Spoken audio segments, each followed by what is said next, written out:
Hi, everybody. My name's Jason. My name's Caden. I'm Jaden. I'm Eli. And we are the Yahuwah and the Torah channel, or maybe it's been a while. It's been a while since we've been here. This is a full house. Where you guys been? Where's everyone been? Eli, where you been? I've been working. You've been working. What are you working on? Cooking. Oh, you're cooking. Jade, where you been?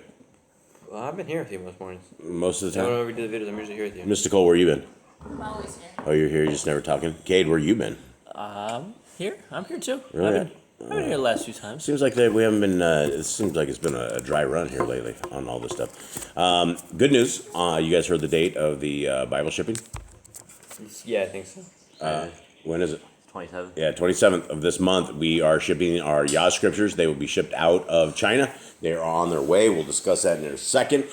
Guys, we are the people that believe that the laws, statutes, and commandments that are found in Genesis, Exodus, Leviticus, Numbers, and Deuteronomy are the guide stones for all of life. That if you will do what they say, which is obey them, that everything in your life, from your family to the way you conduct your business to everything in life, will be completely different. You will have a way of understanding what righteousness is, because our Creator has told us that we need not to sin, that we shouldn't be sinning. And that's the only way that there could be righteousness, is by obeying the laws, statutes, and commandments that have been brought forth by our Creator. Now, this is what I was talking about here. These are Yah Scriptures, guys. These are on the way. 27th of this month, they will ship from China. We hope to have them somewhere inside of the month of June. And the second they are in our hands, we will be shipping them out. They are still available right now. Guys, this is the greatest English translation you'll ever find. It has a 14.5 font on it. It is one of the largest scriptures you'll ever see, and it has 103 books. It isn't just a regular scriptures. These are all of the Apocrypha and everything. There's just a ton of books in here. Little under 1.4 million words. It has been proofread. It has been put together, and it is a work of love, and it is available now. So, guys, if you want to get the free downloads, they're absolutely free of charge. They go to every kind of device you have. If you have a cell phone, if you have a computer, whatever, tablet, doesn't matter. We have a version for everything. There's an eSword module there for all you eSword fans. It is completely available for free. And these are the short stories. A lot of people like these little short books to just have on shelves or to give away. These are all of what is in the Apocrypha. They're all included in Yah Scriptures. The last two books right here are Traditions of Men. That is a tremendously good book that we've been going through and getting educated, all of us. Okay, gentlemen, we're in 1 Kings, chapter 17. Somebody, Jade, I think it was last, you give me a breakdown of who, what, where, why, and when. After Solomon, all his children went astray. They divided the kingdoms from Judah and the 10 tribes of Israel. They were all divided. They had Jeroboam was a bad king, and his children were bad kings. They all kept getting the reign stripped away. Now on to a man named Ahab and Jezebel.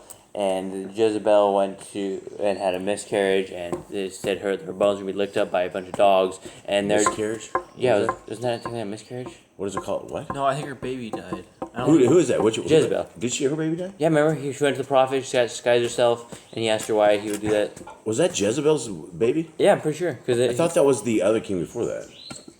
No, that was Ahab. Was it Ahab and his wife? I thought it was Ahab, yeah. Oh, I'm looking. I find that. I thought that was the king before. Yeah, no, I thought that was the... Maybe may have Abba king. Yeah, it was the king before that. I don't think Jezebel had a kid or anything like this. I mean, she had kids, I'm sure, but that was the story before. And this is probably the issue with reading as much scriptures as we read. At some level, they kind of all blend together. There's just so much information in all of this stuff. Okay, all right, as Jade is trying to find that is, I think, is in like a couple chapters before, because that is the one king that he had his wife. Remember, that wasn't Ahab. He had his wife disguise herself. Yeah, I thought it was Jezebel. Yeah, that's not Jezebel. No, he had his wife disguised as some other lady, remember? And he went to the prophet, and she was strange, right? And he was blind, but he knew that it was that dude's wife. And then, remember, before she walked into the city? That was Abiah, Jeroboam's son. Yeah, Jeroboam's son. And so before she walked into the city, the baby died. And that was what happened there. Okay, so here we go. 1 Kings 17. And Eliyahu, the Tishbite of the inhabitants of Gilead, said to Achab, As Yahuwah Elohim of Yisrael lives, before whom I stand, there shall be no dew or rain these years, except at my word. Okay, and who is Eliyahu? The prophet. He is a prophet. He's a servant of Yahuwah. Yeah, who do we know him as? Elijah. Elijah. So that's Elijah in the regular version, but his name was never Elijah. It was Eliyahu. Okay, and the word of Yahuwah came to him, saying, Go away from here, and turn eastward, and hide by the Wadi Kerith, which flows into the Yarden. And it shall be that you drink from the stream, and I shall command the ravens to feed you there. And he went and did according to the word of Yahuwah, and he went and dwelt by the Wadi Kerith, which flows into the Yarden. And the ravens brought him bread and meat in the morning, and bread and meat in the evening, and he drank from the stream. Now, what do you guys think this meat was that these ravens brought him? Do you think they brought him some steak pieces, or do you think what do you think this guy ate? I'm not sure. And what do you think? Do you think he just ate it, or do you think he cooked it? Probably cook it first. I'm sure it was raw meat. I'm sure the birds didn't cook it up for him. Yeah, no. Skill it out and cook it up. Well, I don't know. Maybe they went to a restaurant. Stole it from some chef. Yeah, some chef got Like every night, every morning, every night, this guy was just cooking up, and these birds You just shouldn't fight the every birds off single every day. He's out there with a spatula fighting the birds. And they It keep just takes picking up. enough for like one dude's meal, and like, why? So I see this. Yeah. So, all right. So that is some interesting thoughts. What's that? I think fish. Oh, you think fish? Bread and meat. That's the meat. So he brought him fish. That's good. Mr. Cole yells from the other side of the room. That's good. Okay. And it came to be, and Jerry screams right next to the table. Sorry, everybody. And it came to be after a while that the stream dried up because there had been no rain in the land. Then the word of Yahuwah came to him, saying, Rise up, go to Zarephath, which belongs to Zidon, and dwell there. See, I have commanded a widow there to sustain you. And he rose up and went to Zarephath, and came to the gate of the city, and saw a widow there gathering sticks. And he called and said to her, Please bring me a little water and a vessel to drink. And as she was going in, he called and said to her, Please bring me a piece of bread in your hand.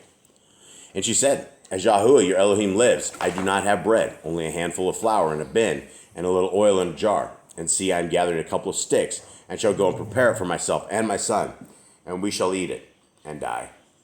Okay, thoughts? Okay, that was grim. Yeah, that's it. That's it. It feels like okay, you're gonna eat. That's fine. There's only enough for you. That's fine.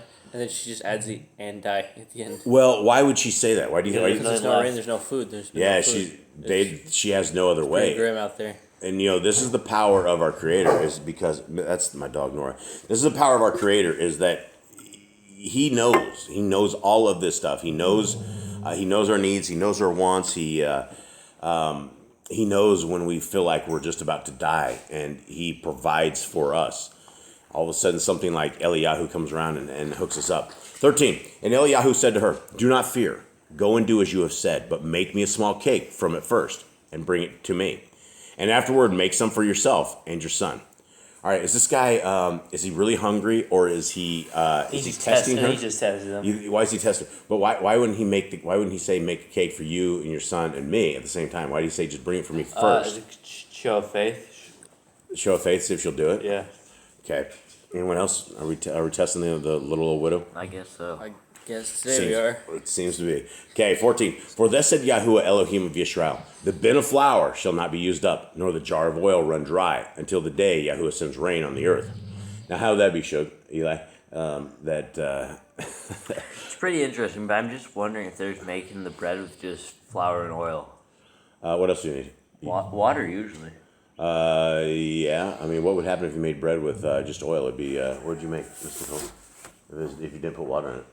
It would just be really oily dough. So but you do need oil, right, to make this happen.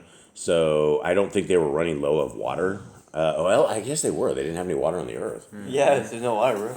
So I don't know. What would that make?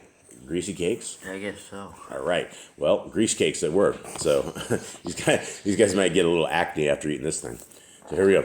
So she went and did according to the word of Eliyahu, and she and her household ate for many days.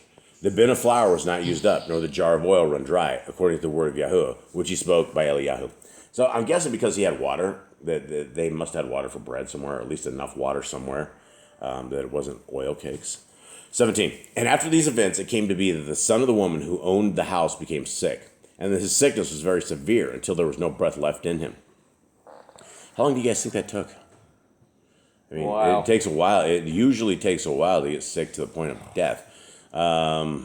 I mean, what do you think it was, like a cold, a fever?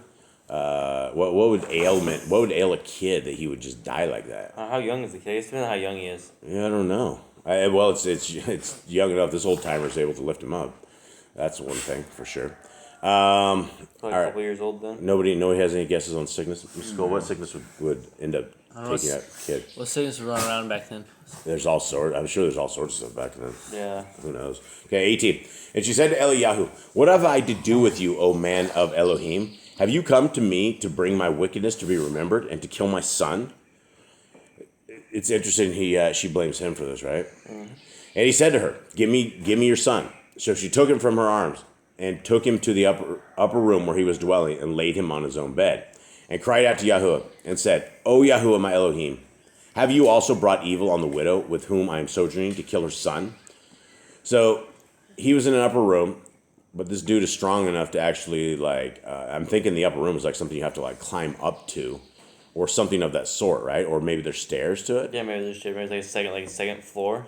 Maybe. Yeah, maybe there is. I don't know. I just envisioned something like a ladder on like an old widow's house, but maybe there's stairs. Either way, he was able to carry this child up to wherever it was, however it was.